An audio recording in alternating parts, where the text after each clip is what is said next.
আচ্ছা, এই পর্যায়ে আমাদের মুক্তিবেগের যে বক্সটা আমাদের পড়তে হবে। মুক্তিবেগ মানে তো আমরা সবাই বুঝছি যে পৃথিবী থেকে মনে করো যে বেগে আমরা যদি কোনো বস্তুকে নিক্ষেপ করি তাহলে সেটা আর পৃথিবীতে ফিরে আসবে না, সহজ কথা, এরকম একটা কথা।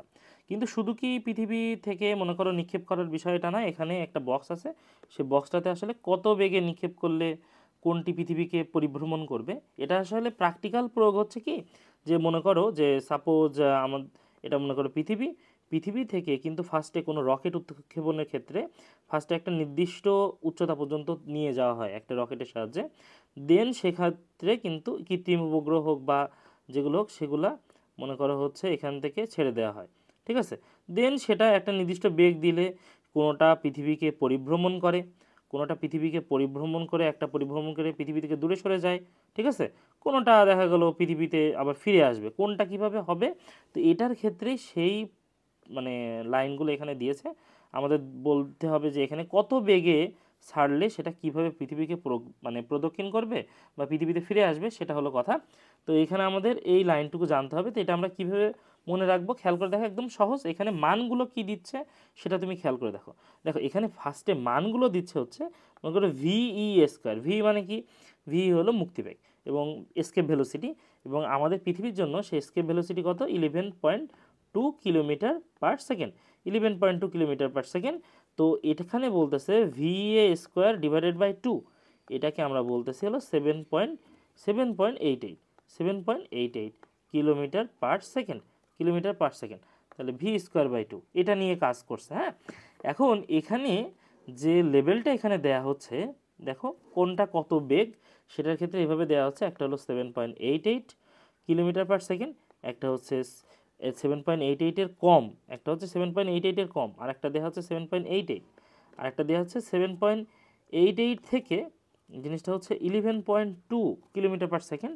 যেহেতু মানে এখানে ভি স্কোয়ার বাই 2 কিন্তু হচ্ছে মানে 7.88, এটা মাথায় রাখো। সো এটা কিন্তু এভাবেও দিতে পারে, খেয়াল করে দেখতে হবে। হ্যাঁ, কোনটা সমান, কোনটা তার কম, কোনটা তার বেশি, এই যে হিসাবটা ভিই, তার এখানে ভিই হচ্ছে 11.2। তো সেটা আর দেখো, তারপরে হচ্ছে 11.2, আর দেন তারপরে আসতেছে 11.2 এর বেশি। এখন এই হচ্ছে এইখানের কয়েকটা সিনারিও, ঠিক আছে।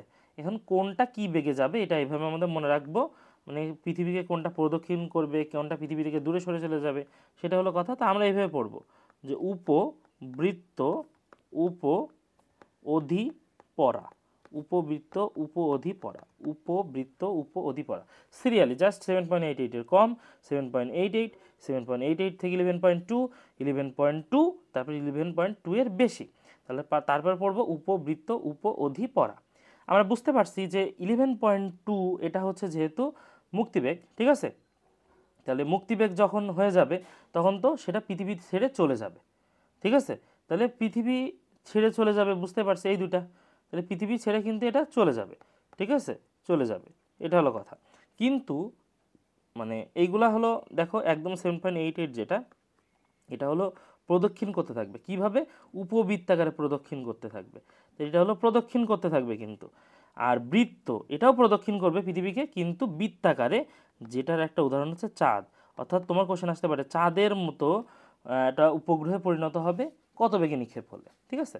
তাহলে এটাও পৃথিবীকে প্রদক্ষিণ করবে এবং চাঁদের মতো বৃত্তাকারে প্রদক্ষিণ করবে। তাহলে চাঁদ কিন্তু বৃত্তাকারে পৃথিবীকে প্রদক্ষিণ করে, এটা আমরা শিখলাম। এবং এটাও কিন্তু উপবৃত্তাকারে প্রদক্ষিণ করবে। তাহলে খেয়াল করে দেখো, তাহলে আমরা এখানে এবং পৃথিবীকে একটা ফোকাসে রেখে কিন্তু প্রদক্ষিণ করবে এটা, পৃথিবীকে একটা ফোকাসে রেখে। তাহলে কমন কথা, 7.88-এর কম হলে উপবৃত্তাকারে পৃথিবীকে প্রদক্ষিণ করতে থাকবে এবং পৃথিবীতে কিন্তু ফিরে আসবে, প্রদক্ষিণ করলো যে এটা হলো পৃথিবীতে ফিরে আসবে, ঠিক আছে। কারণ যেহেতু একেবারে এটা তো মুক্তিবেগ না যে পৃথিবী ছেড়ে চলে গেল, মানে এগুলো সবই হচ্ছে তোমার দেখো। আর মানে 7.88-এর কথা যদি বলি, এটা প্রদক্ষিণই করতে থাকবে, ঠিক আছে। আর এটার ক্ষেত্রে আসলে কেন হয়, কেন প্রদক্ষিণ করতে থাকে, কারণটা হচ্ছে মনে করো এই যে পৃথিবী, তো মনে করো আমরা একটা নির্দিষ্ট উচ্চতা পর্যন্ত কোনো কৃত্রিম উপগ্রহকে নিয়ে একটা বেগ দিয়ে দিলাম। তো বেগটা যেহেতু গতি বাইরের দিক, কিন্তু পৃথিবীতে তার একটা আকর্ষণ বল আছে, দুটোর একটা লব্ধি বরাবর যাবে। দেন দেখা গেল আবার ওদিকে বাইরে সরে যাচ্ছে, পৃথিবী তারে টেনে ধরতেছে, তার আবার লব্ধি বেগে যাবে। এভাবে লব্ধি বেগে যাইতে যাইতে দেখা যাচ্ছে এইদিকে টানতে টানতে টানতে টানতে আবার সেই দিকে এইদিকে যাচ্ছে, আবার সেই দিকে এইদিকে যাচ্ছে, ঠিক আছে। বিষয়টা এভাবে ঘুরতে থাকে। মানে বিষয়টা এমন, মনে করো তুমি পৃথিবী থেকে খুব একটা চূড়ায় চলে গেলা, একটা বিশাল একটা চূড়ায় চলে গেলা, এখান থেকে মনে করো একটা গুলিও ছাড়তেছো। তো প্রথম যখন গুলি ছাড়তেছে একটা নির্দিষ্ট পরে, তো সে মনে করো গুলিটা এভাবে পড়ে গেল, তো তারপরে তারও বেগে যদি গুলি ছুটতে পারো, তো তুমি তো দেখতেছো যে কি পড়ার কোনো জায়গা নেই, এবং গুলির বেগটা দেখো তো বাইরে, আর পৃথিবী তারে এদিকে টানতেছে। এবার লোভ দি হইতে হইতে হইতে দেখালো নিজের গুলিতে নিজেই মরে যাচ্ছে, এরকম একটা অবস্থা। বিষয়টা বুঝতে পারছো? তো যাই হোক, এটা জাস্ট এমনি মজা করে বললাম, কিন্তু কথা হচ্ছে তোমাদের যেটা পড়তে হবে, এই যে সিস্টেমটা, যে বৃত্তাকার, আমরাও চাঁদের মতো উপগ্রহ কোনটা, উপবৃত্তাকার, হ্যাঁ।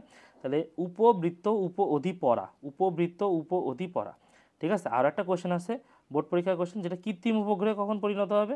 1/√2 VE গুণ, 1/√2 VE গুণে যদি আমরা নিক্ষেপ করি কোনো বস্তুকে, তাহলে কিন্তু কৃত্রিম উপগ্রহে পরিণত হবে, কৃত্রিম উপগ্রহে পরিণত হবে। তাহলে এটা আশা করি এতক্ষণে বোঝা গেছে।